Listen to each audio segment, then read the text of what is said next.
Hi everyone, it's Paula. Just wanted to talk to you guys about how to Revalida and also test the software that I'm going to be using for these reviews. So this is just a quick how-to guide to approach your oral case presentation, and I'm hoping to do this twice, first with emergencies and then later next week with clinicals. So let's get started. Basically, the way that I would approach emergencies is to list the emergencies according to difficulty, which I'm sure you all have done already, and then starting to study based on the level of difficulty. So for me personally, I went ahead and I studied and read all of the easier, quote unquote, easier emergencies, and then I added in a moderate and a difficult one each day so that overall I was doing approximately 4 emergencies per day. This gets easier as you get more familiar with the emergencies, so the important thing is in the beginning to make sure that you go through all of them, if not a majority of them, before your actual date. So for each emergency, I would advise, this is, I think, my most important piece of advice, is that you should memorize an introduction and definition. And I say this because when you're sitting there in front of your panel, you're nervous, like you're anxious, everything feels like doomsday, and the last thing you want to do is freeze. So, if you have an introduction and definition memorized and you practice saying those intros and definitions for each emergency as you pull them out of a hat or randomize a number, when you can find out and you know the emergency that you've chosen, your memorization will kick in, your muscle memory, your brain memory will kick in.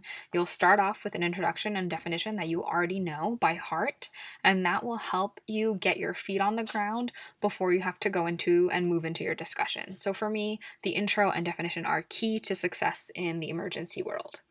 Finally, the last piece of advice that I want to give is review your notes in the same format and prepare your notes in the same format for every single emergency, because this not only helps you keep literally organized, like your notes organized, but it also helps keep the information organized in your brain. So you'll have that order down. You know exactly what to say, when to say it, you'll know what sections you need to move into, and you won't forget anything if you do it the same way every time. So, how did I structure my emergencies? Basically, I did it this way. I started off with the intro and definition that I wrote out and memorized. With etiology and pathophysiology, I usually condensed it into about 3 to 4 sentences.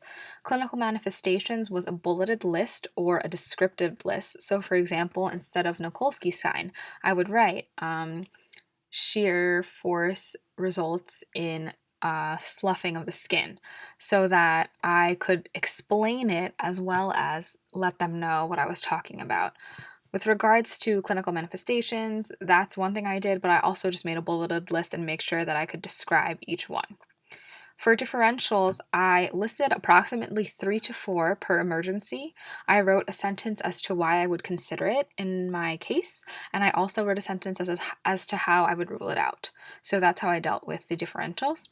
Finally, for diagnostic tests and workup, I made sure to list the most important and priority diagnostic tests, aka what I would order, and why. The rationale as to why you're ordering a specific test is very important. So, you also want to know, in addition to those two things, you want to know what you would find. So, that's something that you'll want to write down as well. And then at the end, you would just tack on management and prognosis. So, will this person, survive? How would you treat and manage this person in the hospital? Like, do you admit them? Do you just treat them and then send them home? Are they stable, etc.? And then for extra points, for extra descriptive points, and for clout, I always added at the end of my notes how I would manage this particular emergency if it happened to me when I was away from the hospital and not anywhere near a clinical setting where I would have the supplies that I need. So that's just something that you can do for fun at the end. I think it gives you a lot of extra points if they ask and you can answer.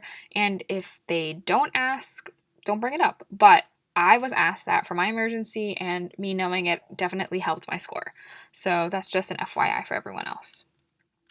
Finally, this is the emergency that was requested. I'm planning to do at least 1 or 2 a week, time allowing. So if you guys like this, I hope that you do, and I hope that it helps. Shock is going to be the first one this week. I'm going to review them in the order that we would take notes them for, and thanks.